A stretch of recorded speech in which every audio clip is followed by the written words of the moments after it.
All right, we're going to do May 20th daily Bible reading. It's also day 140. It's from the Chronological Study Bible put out by Tyndale. Psalm 83 provides a prayer composed by Asaph for the Israelites to use as they face their enemies. It acknowledges that God alone should be feared and that since God has vanquished their enemies in the past, they can trust him with their present enemies. The storyline of Solomon resumes. Israel embraces him as king. Solomon makes a treaty with Pharaoh and fulfills the final wishes of his father, David. Adonijah is killed. Abiathar is banished. Shimei and Joab are executed. At Gibeon, God offers Solomon one request in a dream. Solomon responds, "Give me an understanding heart so that I can govern your people well and know the difference between right and wrong." So he asked for wisdom. For who by himself is able to govern this great people of yours? 1 Kings 3:9. Solomon recognizes that leadership is a calling from God to stewardship. He was chosen to lead God's people, and leading them would require special enabling. We're going to start with Psalm 83. It's a song, a psalm of Asaph. O God, do not be silent. Do not be deaf. Do not be quiet, O God. Don't you hear the uproar of your enemies? Don't you see that your arrogant enemies are rising up?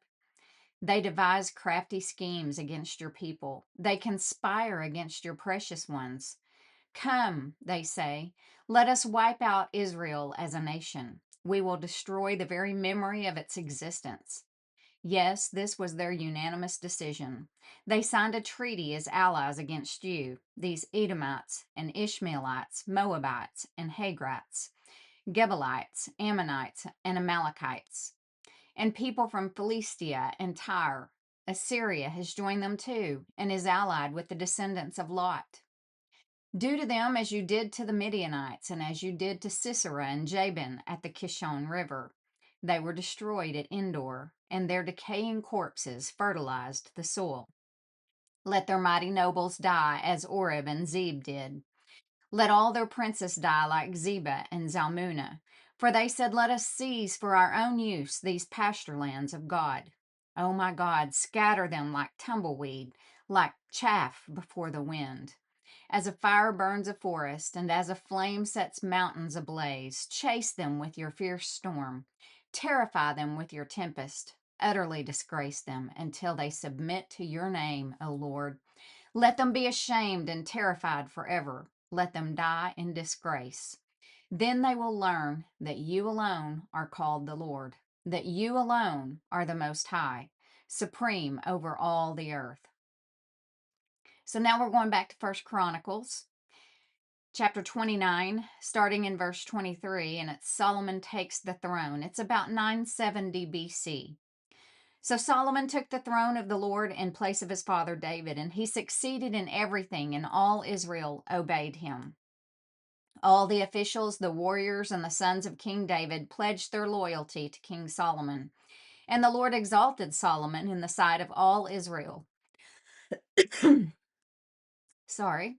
And he gave Solomon greater royal splendor than any king in Israel before him. 2 Chronicles 1:1. Solomon, son of David, took firm control of his kingdom, for the Lord his God was with him and made him very powerful. Solomon establishes his rule. 1 Kings chapter 2, verse 13. One day, Adonijah, whose mother was Haggith, came to see Bathsheba, Solomon's mother. Have you come with peaceful intentions? She asked him. Yes, he said, I come in peace. In fact, I have a favor to ask of you. What is it? She asked. He replied, as you know, the kingdom was rightfully mine. All Israel wanted me to be the next king, but the tables were turned, and the kingdom went to my brother instead, for that is the way the Lord wanted it. So now I have just one favor to ask of you. Please don't turn me down. What is it? She asked. He replied, speak to King Solomon on my behalf, for I know he will do anything you request. Ask him to let me marry Abishag, the girl from Shunem. All right, Bathsheba replied. I will speak to the king for you. And remember, Abishag was the concubine that they had keep David warm in the bed in his last days. So Bathsheba went to King Solomon to speak on Adonijah's behalf. The king rose from his throne to meet her, and he bowed down before her. When he sat down on his throne again, the king ordered that a throne be brought for his mother, and she sat at his right hand. I have one small request to make of you, she said, and I hope you won't turn me down. What is it, my mother? He asked. You know I won't refuse you. Then let your brother Adonijah marry Abishag, the girl from Shunem, she replied. How can you possibly ask me to give Abishag to Adonijah? King Solomon demanded. You might as well ask me to give him the kingdom. You know that he is my older brother, and that he has Abiathar the priest and Joab, son of Zeruiah, on his side.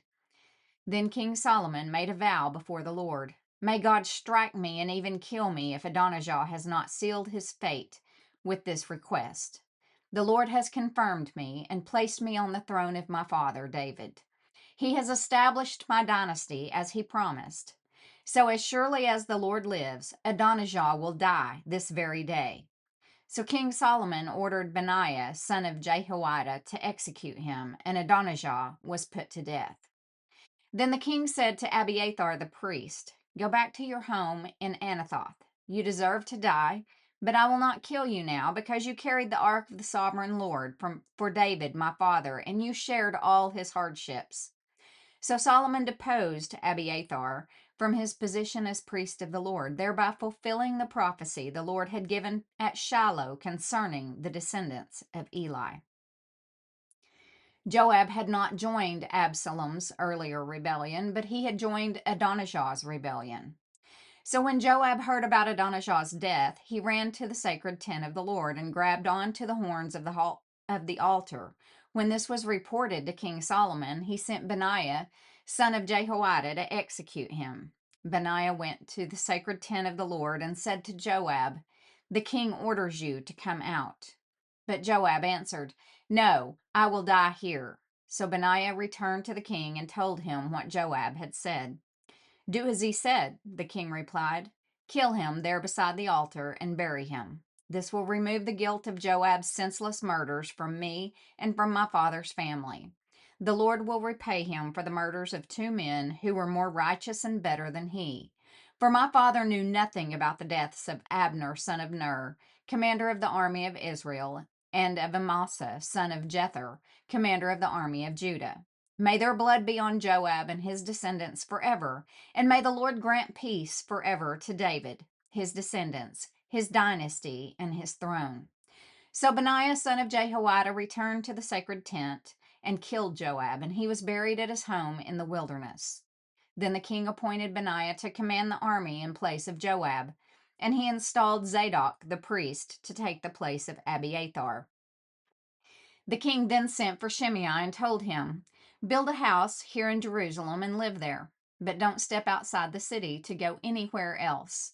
On the day you so much as cross the Kidron Valley, you will surely die, and your blood will be on your own head. Shimei replied, Your sentence is fair. I will do whatever my lord the king commands. So Shimei lived in Jerusalem for a long time. But 3 years later, two of Shimei's slaves ran away to King Achish, son of Maacah of Gath. When Shimei learned where they were, he saddled his donkey and went to Gath to search for them. When he found them, he brought them back to Jerusalem. Solomon heard that Shimei had left Jerusalem and had gone to Gath and returned. So the king sent for Shimei and demanded, Didn't I make you swear by the Lord and warn you not to go anywhere else, or you would surely die? And you replied, The sentence is fair. I will do as you say. Then why haven't you kept your oath to the Lord and obeyed my command? The king also said to Shimei, You certainly remember all the wicked things you did to my father David. May the Lord now bring that evil on your own head. But may I, King Solomon, receive the Lord's blessings, and may one of David's descendants always sit on this throne in the presence of the Lord. Then at the king's command, Benaiah, son of Jehoiada, took Shimei outside and killed him. So the kingdom was now firmly in Solomon's grip. Solomon asked for wisdom. 1 Kings 3 1 through 4. Solomon made an alliance with Pharaoh, the king of Egypt, and married one of his daughters. He brought her to live in the city of David until he could finish building his palace and the temple of the Lord and the wall around the city. At that time, the people of Israel sacrificed their offerings at local places of worship, for a temple honoring the name of the Lord had not yet been built. Solomon loved the Lord and followed all the decrees of his father David, except that Solomon too offered sacrifices and burned incense at the local places of worship. The most important of these places of worship was at Gibeon, so the king went there and sacrificed 1,000 burnt offerings. 2 Chronicles chapter 1 verses 2 through 6. Solomon called together all the leaders of Israel, the generals and captains of the army, the judges, and all the political and clan leaders. Then he led the entire assembly to the place of worship in Gibeon, for God's tabernacle was located there. This was the tabernacle that Moses, the Lord's servant, had made in the wilderness. David had already moved the ark of God from Kiriath Jearim to the tent he had prepared for it in Jerusalem. But the bronze altar made by Bezalel, son of Uri, and grandson of Hur, was there at Gibeon in front of the tabernacle of the Lord. So Solomon and the people gathered in front of it to consult the Lord. There in front of the tabernacle, Solomon went up to the bronze altar in the Lord's presence and sacrificed 1,000 burnt offerings upon it. 1 Kings 3 5 through 15. That night the Lord appeared to Solomon in a dream, and God said, "What do you want? Ask, and I will give it to you." Solomon replied, "You showed great and faithful love to your servant, my father David, because he was honest and true and faithful to you. And you have continued to show this great and faithful love to him today by giving him a son to sit on his throne. Now, O Lord my God, you have made me king instead of my father David. But I am like a little child who doesn't know his way around. And here I am in the midst of your own chosen people, a nation so great and numerous they cannot be counted. Give me an understanding heart so that I can govern your people well and know the difference between right and wrong. For who by himself is able to govern this great people of yours?" The Lord was pleased that Solomon had asked for wisdom. So God replied, "Because you have asked for wisdom in governing my people with justice, and have not asked for a long life, or wealth, or the death of your enemies, I will give you what you asked for.